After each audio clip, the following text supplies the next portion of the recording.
नमस्कार, आप देख रहे हैं न्यूज हाट। मैं हूं आपके साथ रितेश शर्मा। सत्ता, साजिश और सियासत कार्यक्रम में आपका फिर से एक बार बहुत बहुत स्वागत है। आज बिहार के पूर्व मुख्यमंत्री यानी नीतीश कुमार पहुंच गए 5 देश रत्न मार्ग सम्राट चौधरी से मुलाकात करने के लिए, जो बिहार के नए नए मुख्यमंत्री बने हैं।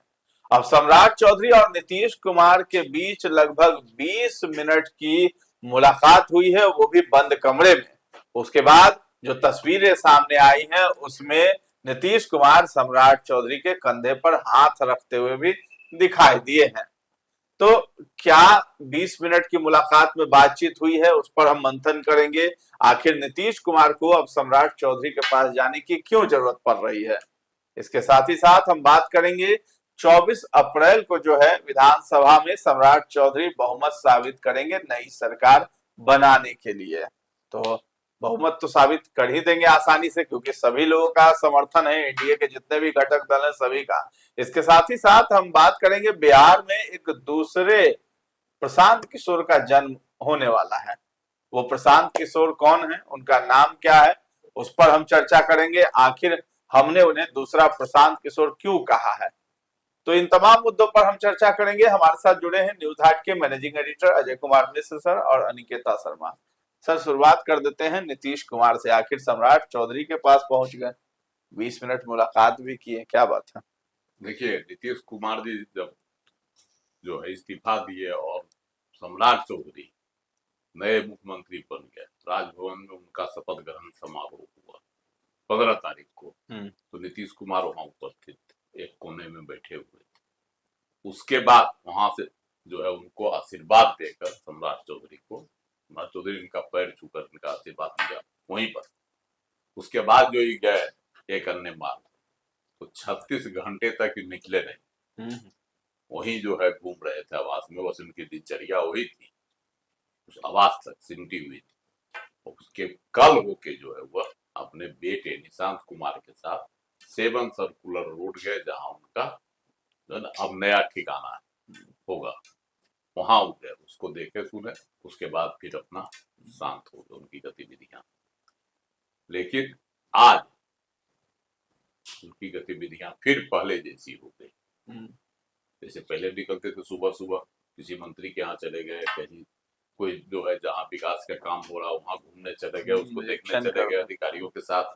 तो वही सिलसिला आज हुआ। आज जो है सबसे पहले तो चले गए विजय चौधरी के यहाँ। विजय कुमार चौधरी जो है अब तो उप मुख्यमंत्री हैं, उनके यहाँ चले गए सुबह सुबह, उनसे भेंट मुलाकात किए, उनको साथ लिए, फिर चले गए विजेंद्र यादव के यहाँ, वो उप मुख्यमंत्री हैं, उनके आवास पर उनसे बातचीत किए। और उसके बाद चले गए मुख्यमंत्री सम्राट चौधरी के आवास पर, वहां चले गए, उनके साथ जो है बातचीत हुई। साथ में विजय चौधरी भी थे, विजय कुमार चौधरी।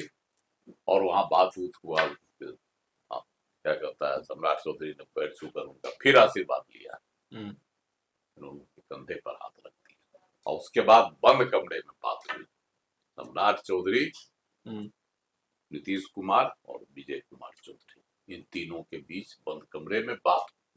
अब यहीं पर से जो है रहस्य गहरा गया है कि आखिर नीतीश कुमार, हालांकि वो पहले भी मंत्रियों के यहाँ जाते रहते थे, उस समय तो मुख्यमंत्री की हैसियत से जाते थे, अभी तो पूर्व मुख्यमंत्री हो गए।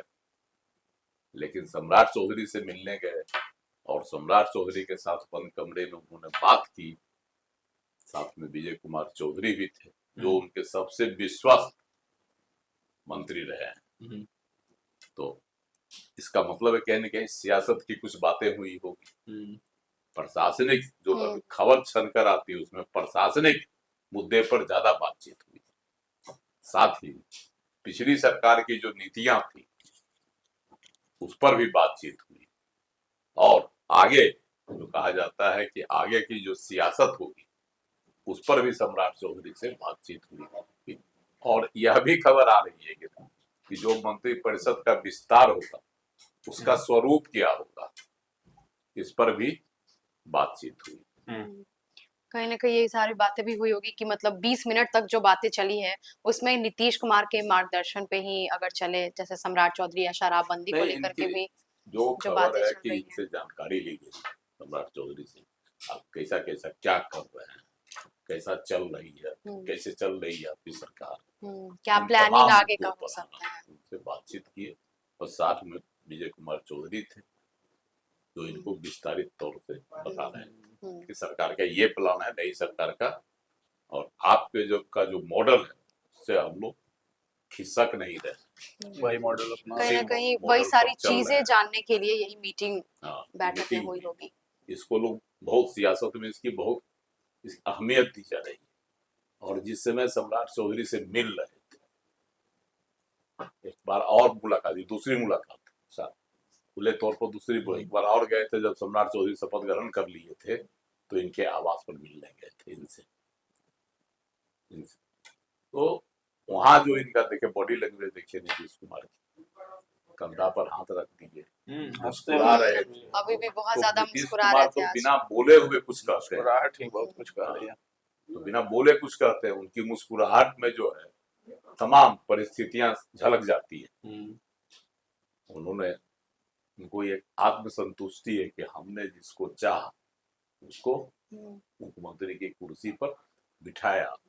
इसीलिए जो उसके बाद लोग जो बद कमरे में बात की, इसका यही जो है छनकर बातें आती है कि उन्होंने प्रशासनिक ढांचा है ना और सियासत जो होगी वह किस कहीं ना कहीं रोड मैप जो है वो रोड मैप, कि इस रोड मैप पर चलेगी।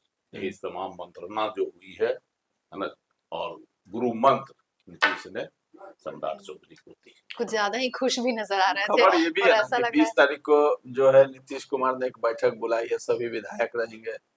हाँ, विधायक दल की बैठक उन्होंने, जदयू विधायक दल की, तो उसके लिए तो बात इन लोगों की हुई विजय चौधरी से और विजेंद्र प्रसाद यादव से, लेकिन सम्राट चौधरी तो दूसरे पार्टी के ना है, वहां तो सम्राट चौधरी जाएंगे नहीं, तो भाजपा के कहीं ना कहीं वो तो यहाँ जो मंत्रणा हुई सम्राट चौधरी के साथ, उसमें वही है सियासी प्रशासनिक बातें।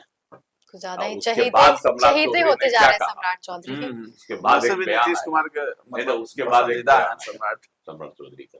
तो पत्रकारों ने पूछा कि कुछ लोग जो है शराबबंदी से हटाने की बात कर रहे हैं, तो सम्राट चौधरी ने क्या कहा, साफ साफ मना कर रहे हैं। साफ मना कर दिया कि नहीं, शराबबंदी लागू रहेगी और जरूरत पड़ी तो इसको और सख्त करेंगे, कड़ाई की जाएगी इसमें कानून लागू। इसका मतलब है कि शराबबंदी पर जो डिमांड उठ रही थी और जो कयासबाजी लगा रहे थे, पता ना कि उसी तब मुद्दों पर जो है बातचीत हुई थी। और उसकी नीतीश कुमार जी का ड्रीम प्रोजेक्ट है, नीतीश कुमार जी कभी नहीं चाहेंगे कि उनके जो भी उनके ड्रीम प्रोजेक्ट थे, जैसे 7 निश्चय योजना, उसके बाद शराबबंदी, ये सब उनके एकदम ड्रीम प्रोजेक्ट, जीविका दीदी का जो है वो, उसको भी रखा गया है। तो इन तमाम मुद्दों पर बातचीत होगी। अब 24 तारीख को विश्वास मत भी हासिल होगी। कहीं ना कहीं सम्राट चौधरी को ये बात पता है कि अगर ये सारी चीजें अगर वो लिस्ट से हटाते हैं, जैसे शराबबंदी हो गई हो या 7 निश्चय या जो भी ड्रीम प्रोजेक्ट नीतीश कुमार का फेवरेट रह चुका है या है अभी, वो चीज से अगर वो पंगा लेते हैं तो कहीं ना कहीं भारी पड़ सकता है, ये भी हो सकता है। इसलिए छेड़छाड़ वो नहीं करना चाहते, उनके लिए थोड़ा दिक्कतें आ सकती है। फिलहाल तो कोई छेड़छाड़ नहीं होगा, अभी नए नए मुख्यमंत्री बने हैं, वो आगे देखना होगा, तो साल भर तो उसमें छेड़छाड़ नहीं करेंगे।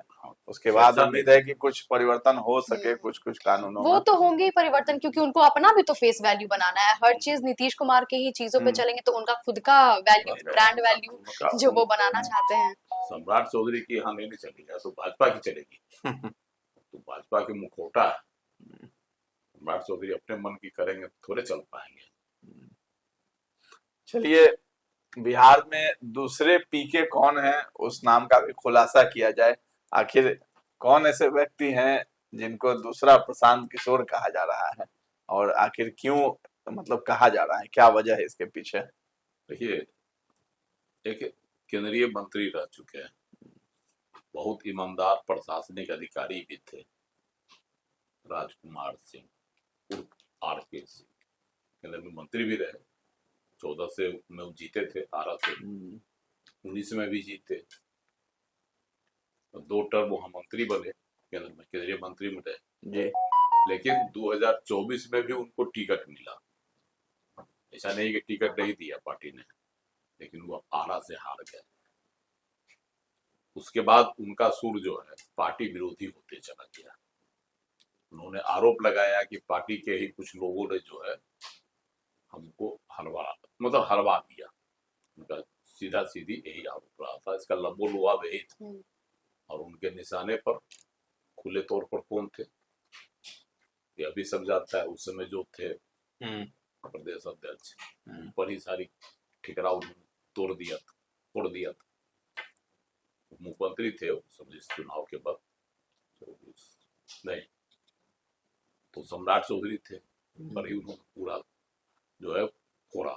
लेकिन बाद में जो है धीरे धीरे और दूरियां उनकी बढ़ती गई पार्टी से। विधानसभा चुनाव के बाद जो उन्होंने इतना पार्टी को किया, आलोचना की पार्टी की, बगावती तेवर अपना लिया है, पूरा खुलासा कर रहे हैं, अपना ली। जो गलत चीजें हैं उसको उजागर करने में पूरा लगे हुए ओपनली हैं। बोल कहते रहे हैं हैं कि एकदम हर जगह पे। उसी तरह से तो उसका नतीजा हुआ कि उनको पार्टी ने निलंबित कर दिया। वो छोड़ दिए, निलंबित है पार्टी से। अब वो सुप्रीम कोर्ट में वकालत कर रहे हैं। उन्होंने ऐलान किया कि अब हम बिहार में अपनी नई पार्टी बनाएंगे, जिसमें सिर्फ ईमानदार लोग आएंगे, है ना। तो ईमानदार का जो चोला हुआ, अब हालांकि देखिए उन पर कोई आरोप नहीं है, जब वो केंद्रीय मंत्री रहे तब भी नहीं, तब भी, और जब वह प्रशासनिक अधिकारी थे तब भी नहीं। मतलब साफ है पूरा उनका ये चीज, छवि साफ है, सुथरी है, यह निर्विवाद, यह सत्य है, समझे। लेकिन सियासत के लायक वह नहीं थे। अनुभवी, कड़ा, एक और जो राजनीति ईमानदार, में जो चाहिए होता है है ना, प्रशासक वह जरूर रहे, लेकिन राजनीति में जो है लंबी दौड़ नहीं लगा सके। एक ही हार में जो है वह तिलमिला उठे। तो वहीं से जो अलग होना शुरू, अब नई पार्टी बनाएंगे, उसमें ईमानदार लोगों को देंगे, जो मेहनती हो, जो ईमानदार हो, है ना, पढ़े लिखे, लेकिन ईमानदारी से राजनीति फिर कैसे पढ़े चलेगी? लिखे, बड़ो तरह की उनकी शर्तें हैं पार्टी में, है ना। तो अब देखना है कि उनकी पार्टी ऐसा तो नहीं कि आर.के. सिंह की तरह, पीके और इसके अलावा भी कई प्रशासनिक अधिकारी पार्टी बनाए। अभी जो है लांडे साहब ने बनाया, शिवदीप लांडे ने बनाया था। वह जो है आईपीएस की नौकरी छोड़कर वह चले आए। ये तो सेवानिवृत्त है, उन्होंने नौकरी छोड़ दी थी और बिहार में ही अपनी पार्टी बनाई। लेकिन विधानसभा चुनाव में क्या असर हुआ, एक भी सीट नहीं जीत पाए। इसके पहले भी कई अधिकारी बनाए अपनी पार्टी, तो आर.के. सिंह भी बनाकर देख रहे हैं, आजमा रहे हैं, देखे कहीं कामयाब हो जाए। और इसी तरह का कुछ, है ना, इसी तरह की सोच लेकर प्रशांत किशोर आए थे पार्टी में, खुलासा कर रहे थे, टारगेट कर रहे थे सभी को, खुलासा भी कर रहे थे अशोक चौधरी पर, सम्राट चौधरी पर, है ना। उसके बाद आपको दिलीप जायसवाल पर, किस पर नहीं खुलासा किए उन्होंने। तो इन लोगों को पर खुलासा किया, उसका कोई अंजाम नहीं हुआ, और उसका ना कोई सियासी असर भी हुआ भाजपा पर। ये भी वही करने जा रहे हैं, ये भी करने जा रहे हैं, प्रशांत किशोर की तरह आरोप लगाएंगे, बताएंगे, लगा ही रहे हैं कि 99% लोग नीतीश कुमार जी की मंत्री परिषद में। तो इस तरह का आरोप लगा रहे हैं, पहले नहीं लगाते थे। तो कहने का यह सब जो उनका है ना, तो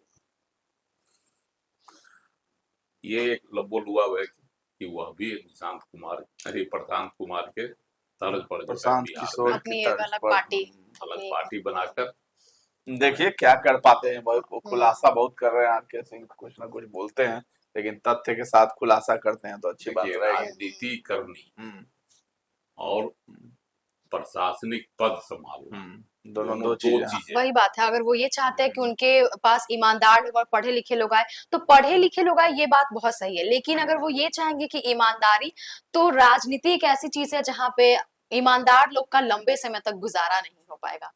तो ये अगर वो सोच रहे हैं तो पॉसिबल नहीं है। लेकिन चलिए।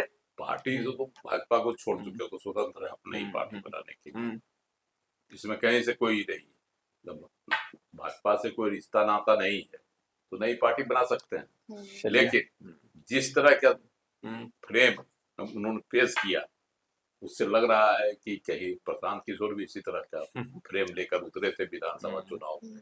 ईमानदार, जिसके जो खानदानी जो है राजनीतिक नहीं हो, है ना, जिस परिवार से पहला व्यक्ति हो जिसको राजनीति में आया हो, इस तरह के चेहरे को लेकर वह कर रहे थे। चुनाव में वही हुआ। उनके प्रदेश अध्यक्ष जो है प्रशांत किशोर के कौन है? प्रदेश अध्यक्ष को तो छोड़ दीजिए, राष्ट्रीय अध्यक्ष जो बनाया है पूर्णिया से उदय सिंह पप्पू सिंह, वो क्या है? उनका तो खानदानी ही रहा राजनीतिक। तो ऐसे कई चेहरे हैं, लेकिन विधानसभा चुनाव में उनकी क्या दुर्गति हो गई। अब देखना है कि आर.के. सिंह कितनी दूरी तय कर पाते हैं। चलिए, आर.के. सिंह को देखना है कि दूरी कितनी तय करते हैं और प्रशांत किशोर से हट के बिहार में कुछ कर पाते हैं या नहीं, या फिर उदाहरण के तौर पर PK2 बन करके रह जाएंगे आर.के. सिंह। इसके साथ ही साथ सम्राट चौधरी 24 अप्रैल को जो है विधानसभा में बहुमत साबित करेंगे और नई सरकार अपनी बनाएंगे। फिर मंत्रिमंडल विस्तार भी होगा, जो कि बताया जा रहा है कि 4 मई के बाद जितने भी विधानसभा के चुनाव हो रहे हैं वो परिणाम आ जाएंगे। उसके बाद ये तस्वीर भी साफ होगी कि कौन कौन मंत्री बनेगा, किसे मंत्री पद मिलेगी और किसकी छीन रही है, किन्हें दोबारा मौका मिलेगा या नहीं मिलेगा। इसके साथ ही साथ नीतीश कुमार की जो मुस्कुराहट है सम्राट चौधरी से मिलने के बाद, वो बहुत कुछ कह रही है और उसी पर ये चर्चा भी थी, विश्लेषण भी थी कि आखिर नीतीश कुमार की मुस्कुराहट क्या कह रही है। तो फिलहाल इस चर्चा को हम लोग यहीं पर विराम देते हैं। कैसा लगा ये कार्यक्रम हमें कमेंट में जाकर जरूर बताइएगा और हमारे चैनल को अभी तक आपने सब्सक्राइब नहीं किया है तो जरूर कर लें। धन्यवाद।